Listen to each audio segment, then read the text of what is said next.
সুপ্রভাত সভাসদগণ। সুপ্রভাত মহারাজ। সুপ্রভাত মহারাজ। বাবা বাবা গোপাল, আজকে তুমি রাজসভায় দেখছি বেশ তাড়াতাড়ি চলে এসেছো। সূর্য পশ্চিম দিকেই উঠেছে হয়তো। সূর্য পূর্ব দিকে উঠেছে মহারাজ, শুধু আমি একটু তাড়াতাড়ি ঘুম থেকে উঠেছি। একদিন রাজসভায় এসে গোপাল যেন উদ্ধার করে দিয়েছে। আমি একদিন তাড়াতাড়ি আসি বা রোজ আসি তাতে কিছু যায় আসে না মন্ত্রী মশাই। আসল কথা হলো আমি কৃষ্ণনগরের যে কোনো বিপদে জীবন বাজি রেখে ঝাঁপিয়ে পড়ি। হ্যাঁ, এটা কিন্তু ঠিক কথা। গোপাল আমাদের রাজ্যকে অনেক বিপদের হাত থেকে বাঁচিয়েছে। আর মন্ত্রী মশাই বিপদে ফেলেছেন। বুঝলে মন্ত্রী, গোপালের সাথে তুমি কোনোদিন কথায় পারবে না। আসলে জীবনে তুমি এত অন্যায় করেছো, সেগুলো তো আর চাপা দেওয়া যাবে না। কি মন্ত্রী মশাই, কথা বন্ধ হয়ে গেল? ঠিক আছে মহারাজ, আমিও দেখে নেব।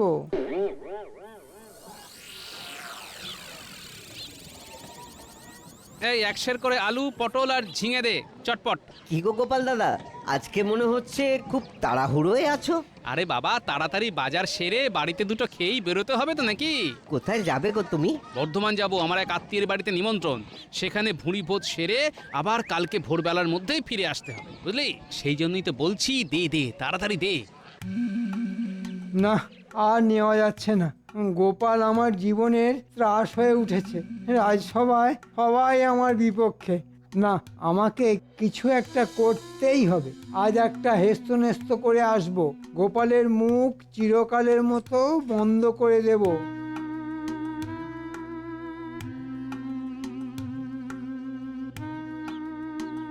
কিরে বটা, আরে এই বটা, বাড়িতে নেই নাকি?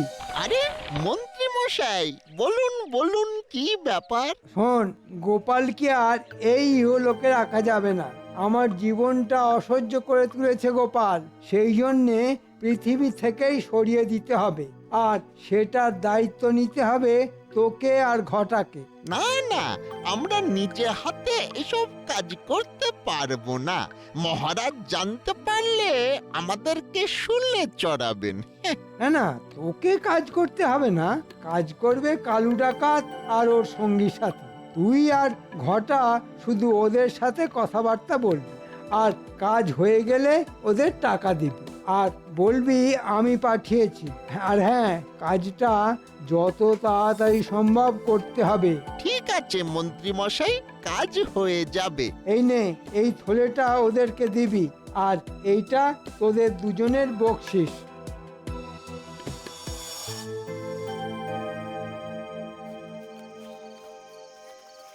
ওহ বাবা, রাতের দিকে অনেক খাওয়া হয়ে গেছে। পেটটা এখানে কিরকম ভরাট হয়ে আছে।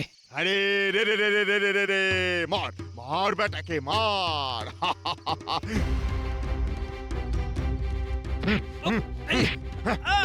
কে কে? না, আমাকে মরার নাটক করতে হবে, নইলে আমাকে মেরেই ফেলবে। এ বিশু, মনে হচ্ছে বেটা মরে গেছে রে।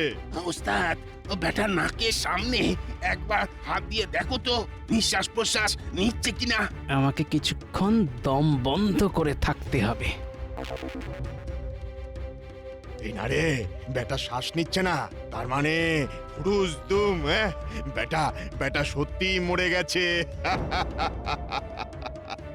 এবার ওস্তাদ, আমরা কৃষ্ণনগরের মন্ত্রীর কাছ থেকে মোহর পাবো, তারপর জমিয়ে খাওয়া দাওয়া হবে। হ্যাঁ চল, আগেই ভুড়িওয়ালা গোপালকে নদীর পাড়ে ফেলে দিয়ে আসি। একটু পরে জোয়ার আসবে আর বেটার মৃতদেহ জোয়ারে ভেসে যাবে।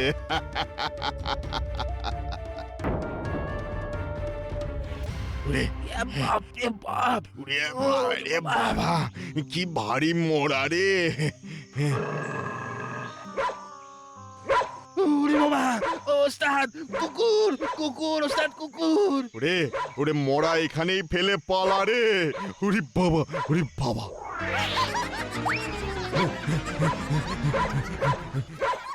ওরে বাবা রে বাবা, মেরে একেবারে হাড়গোড় বেঁকিয়ে দিলে গো। উফ, তার মানে সব পরিকল্পনা মন্ত্রী মশাইয়ের। আমাকে মেরে ফেলার জন্য ডাকাত ভাড়া করেছেন। বাপ রে বাপ, না, আমাকে কদিন গা ঢাকা দিয়ে থাকতে হবে, আর পাজি মন্ত্রীকে আমি এর উপযুক্ত জবাব দেব। কি কাজ হয়েছে তো? একদম, বেটাকে মেরে নদীর পাড়ে ফেলে দিয়ে এসেছি। সাব্বাস, এই তো চাই।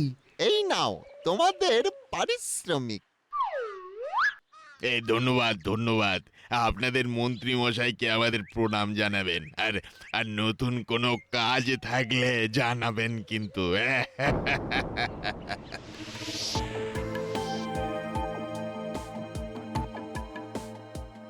কি ব্যাপার হলো, সবাই এসে গেছে কিন্তু আজকে গোপাল এখনো আসেনি। আজকে তো তোমাদের সবাইকে নিয়ে একটা গুরুত্বপূর্ণ আলোচনা করার ছিল। তাহলে মহারাজ, আপনি বরং এক কাজ করুন, গোপালকে রাজসভায় ডেকে পাঠান, ব্যাস মিটে গেল। ঠিক বলেছ বিজ্ঞানী। প্রহরী, ও প্রহরী, আজ্ঞা করুন মহারাজ। যাও গোপালকে বাড়ি থেকে এক্ষুনি ডেকে নিয়ে এসো। যথা আজ্ঞা মহারাজ। হ্যাঁ, বলো প্রহরী, গোপালকে পেলে? মহারাজ, গোপাল বাড়িতে নেই। কালকে দুপুরে ভোজ বাড়িতে গিয়েছিল। আজকে ভোরবেলা গোপালের ফেরার কথা, কিন্তু এখনো ফেরেনি। সে কি কথা, আজকে ভোরবেলা ফেরার কথা, তা এখনো গোপাল ফিরলো না? এ তো মহা মুশকিল হলো। বাবা, আমার এক চালে এখন গোপাল স্বর্গে গিয়ে ধান ভাঙছে। হ্যাঁ, ও কি আনন্দ, কি আনন্দ হচ্ছে। গুলটে, এই বলো দিদা। বলছি তোর দাদুর আজকে ভোরবেলা ফেরার কথা ছিল, কিন্তু এখনো ফিরলো না কেন বলতো? তুই একটু নদীর পাড়ে গিয়ে দেখ না বাবা। আচ্ছা দিদা, আমি এক্ষুনি যাচ্ছি। তুমি আমার এই ঘুড়ি লাটাইটা ধরো।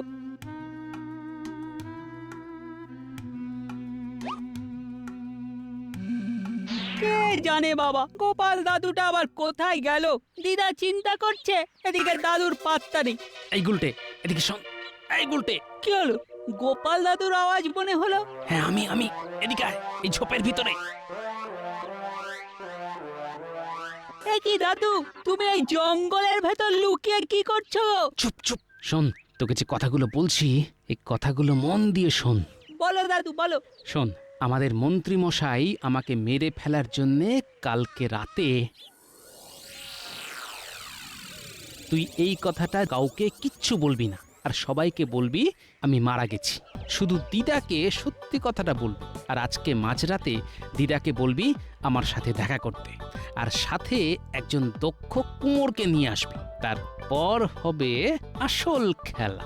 ঠিক আছে দাদু। আর হ্যাঁ, তুই আর দিদা সব সময় কান্নাকাটি করবি, আর এমন ভান করবি যেন আমার মৃত্যুর খবরটা সবার কাছে সত্যি মনে হয়। আচ্ছা দাদু। এই তুই কি কথা বলছিস রে গুলটে?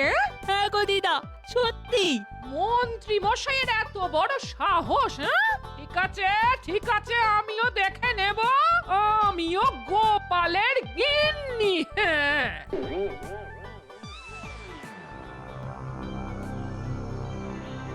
তুমি গুলটের কাছে নিশ্চয়ই সব শুনেছ। শোনো, তোমাকে কি কি করতে হবে। আমি 2 দিন এই জঙ্গলেই লুকিয়ে থাকবো, আর বনের ফলমূল খাবো। আর হ্যাঁ পোটোমশাই, বলো গোপাল দাদা। শোনো, তুমি আমার মতো দেখতে একটা মাটির অবয়ব শুয়ে থাকা মূর্তি বানাবে, আর এমন বানাবে যেন মনে হয় আমি মরে শুয়ে আছি।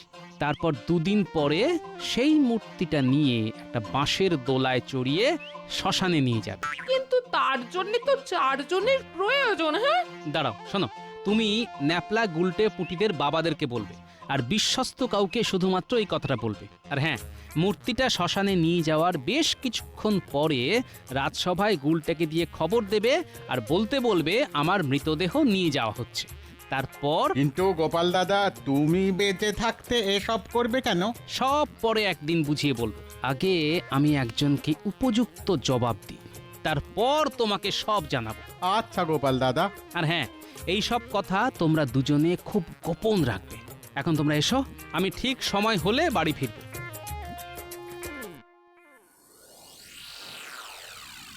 এ কি, আজ 3 দিন হয়ে গেল গোপাল রাজসভায় এলো না। কোথায় যে গেল কে জানি।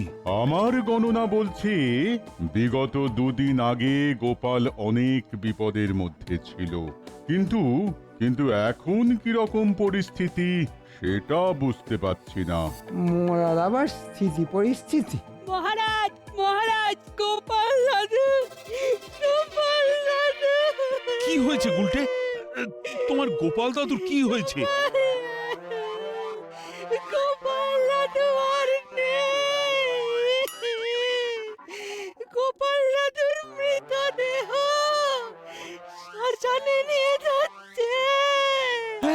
সে কি? কখন? কিভাবে? শোনা গেছে গোপাল দাদুকে ডাকাতেরা নাকি মেরে নদীর ধারে ফেলে এসেছিল। তারপর ও গোপাল,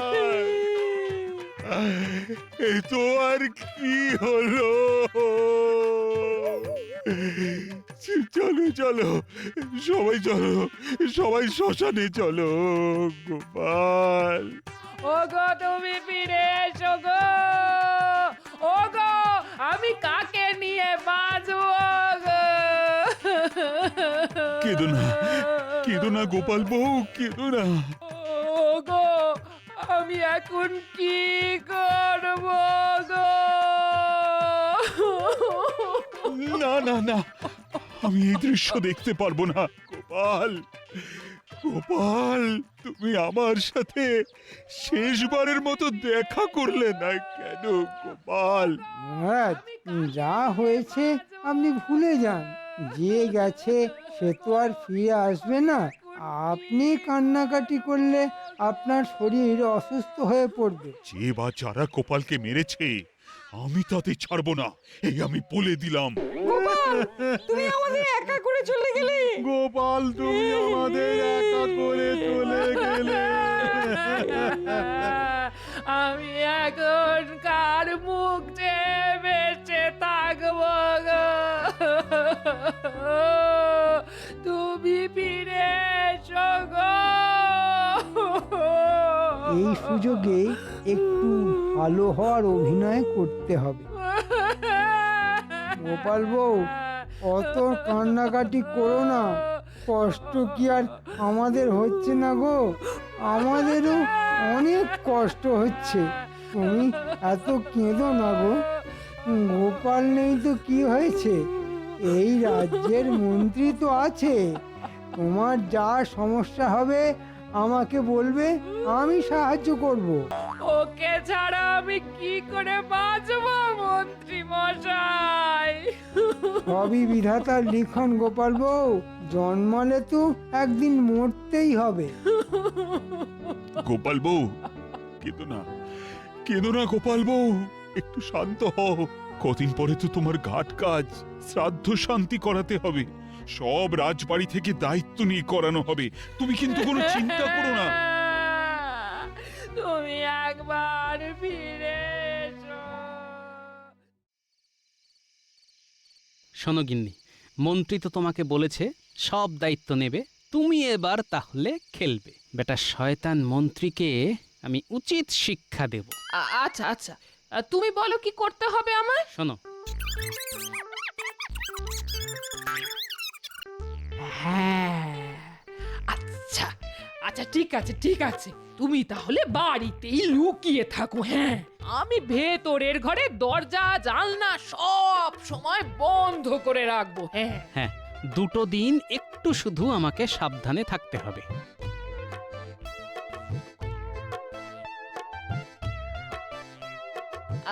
এই মন্ত্রী মশাই বাড়ি আছেন? কে? গোপাল বউ, এসো এসো, বলো। এই বলছিলাম না, আমার না একজন শেখরার কাছে 3 ভরি গয়না বন্ধক দেওয়া আছে। আপনি যদি দয়া করে ওটা ছাড়িয়ে দেন তাহলে খুব ভালো হয়। কেন কেন কেন? তোমার বন্ধক আমি ছাড়াবো কেন? না, আপনি তো সেদিন মহারাজের সামনে বলেছিলেন যা সমস্যা হবে তাই যেন আপনাকে জানাই। আপনি সব দায়িত্ব নেবেন। আমি যখন বলেছি, এখন ভুলে যাও সেসব কথা। আর আমাকে যখন তখন জ্বালিও না। হ্যাঁ? যত সব উটকো ঝামেলা। বেটা মরার আগে বউয়ের গয়না বন্ধক রেখে গেছে, এখন শোধ করে গয়না ছাড়ানোর দায়িত্ব যেন আমার। হ্যাঁ।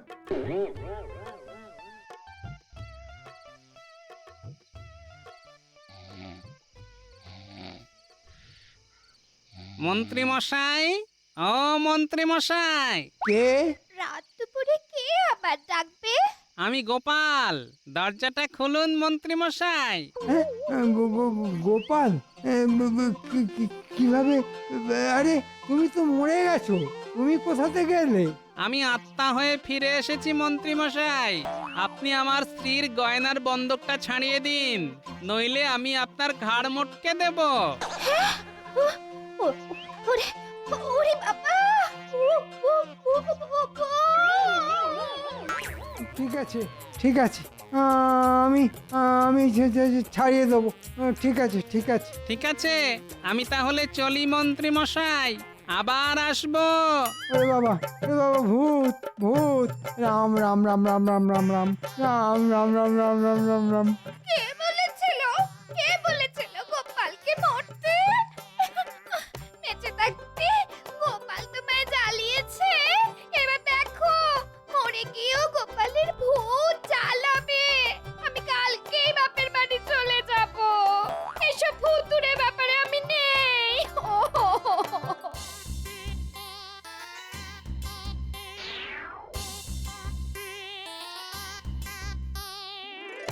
এই নাও গোপাল বউ, কি মন্ত্রী মশাই? টাকা। এই টাকা দিয়ে গয়নাগুলো ছাড়িয়ে নিয়ে এসো। আচ্ছা আচ্ছা মন্ত্রী মশাই, আচ্ছা, ধন্যবাদ। আপনি কি উদার! আপনি তো মানুষ নয়, যেন ভগবান। ভয়ে মানুষ থেকে ভগবান হয়ে গেলাম, আরো কত কিছু হতে হবে কে জানে। ঠিক আছে, ঠিক আছে, কোনো ব্যাপার না, এ তো আমার কর্তব্য। এই বলছিলাম কি মন্ত্রী মশাই, আপনি যদি আরেকটা সাহায্য করেন, এই তাহলে না খুব ভালো হয়, খুব। আবার কি সাহায্য? এই আমাদের বাড়িটা অনেকটা পুরনো হয়েছে তো, তাই খড়ের চালটা যদি একটু পাল্টে দেন খুব ভালো হয়, খুব। বেঁচে থাকলে তো উনি করতেন, এখন আপনি যখন দায়িত্ব নিয়েছেন তাই আপনাকেই বলছি মন্ত্রী মশাই। না না, আমার কি টাকার গাছ আছে নাকি, হ্যাঁ, যে নাড়া দিলেই অমনি ঝনঝন করে পড়বে? আমি আর তোমাকে টাকা দিতে পারবো না।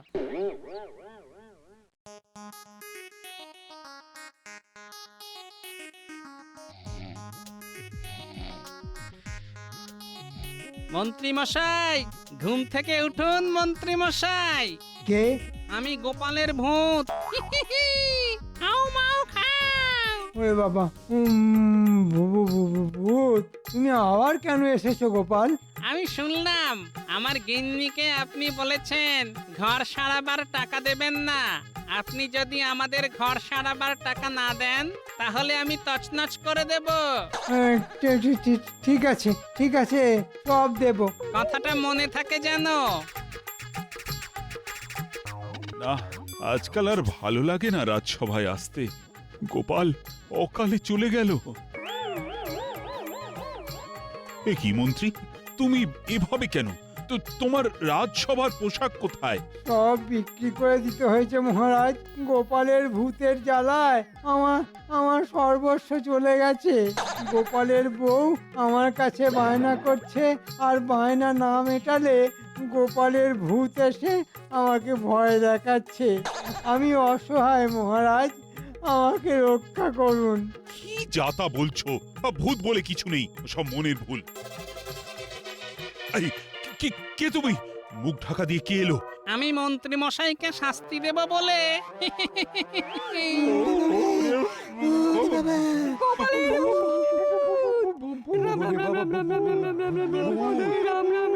গোপালের ভূত!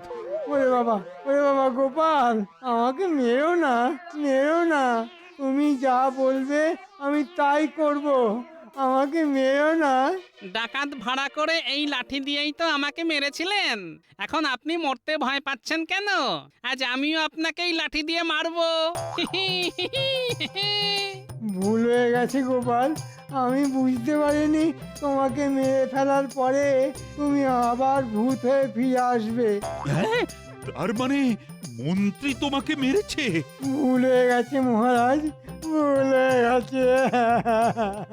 আমি আর কোনোদিন করব না মহারাজ, আমাকে ক্ষমা করে দিন মহারাজ। হ্যাঁ মহারাজ, মন্ত্রীমশাই আমাকে মেরেছে, কিন্তু আমি মরিনি, বুদ্ধির জোরে বেঁচে গেছি। মানে সেদিন রাতে নৌকো থেকে নেমে জঙ্গল দিয়ে ফিরছিলাম,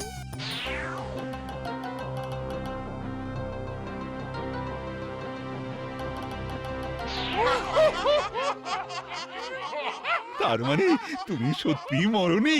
এই তো আমাকে ছুঁয়ে দেখুন না। হ্যাঁ, হাত ধরে তো মানুষই মনে হচ্ছে, কিন্তু গুলটে যে বলল তোমার মৃতদেহ, তারপর শ্মশানে তোমার শরীর। ওটা মাটির মহারাজ, মৃৎশিল্পীকে দিয়ে বানানো করিয়েছি। মৃতদেহতে তো সাধারণ ত, কিন্তু গুলটে যেটার কথা বলেছে সেটা খণ্ডত, মৃতদেহ, মাটির দেহ। সাবাস গোপাল, সাবাস। ও, তোমার বুদ্ধির জবাব নেই। ও মহারাজ, আমার কি হবে? গোপাল তো আমাকে ভয় দেখিয়ে সব লুটে নিয়েছে। ওটা তোমার অপরাধের শাস্তি।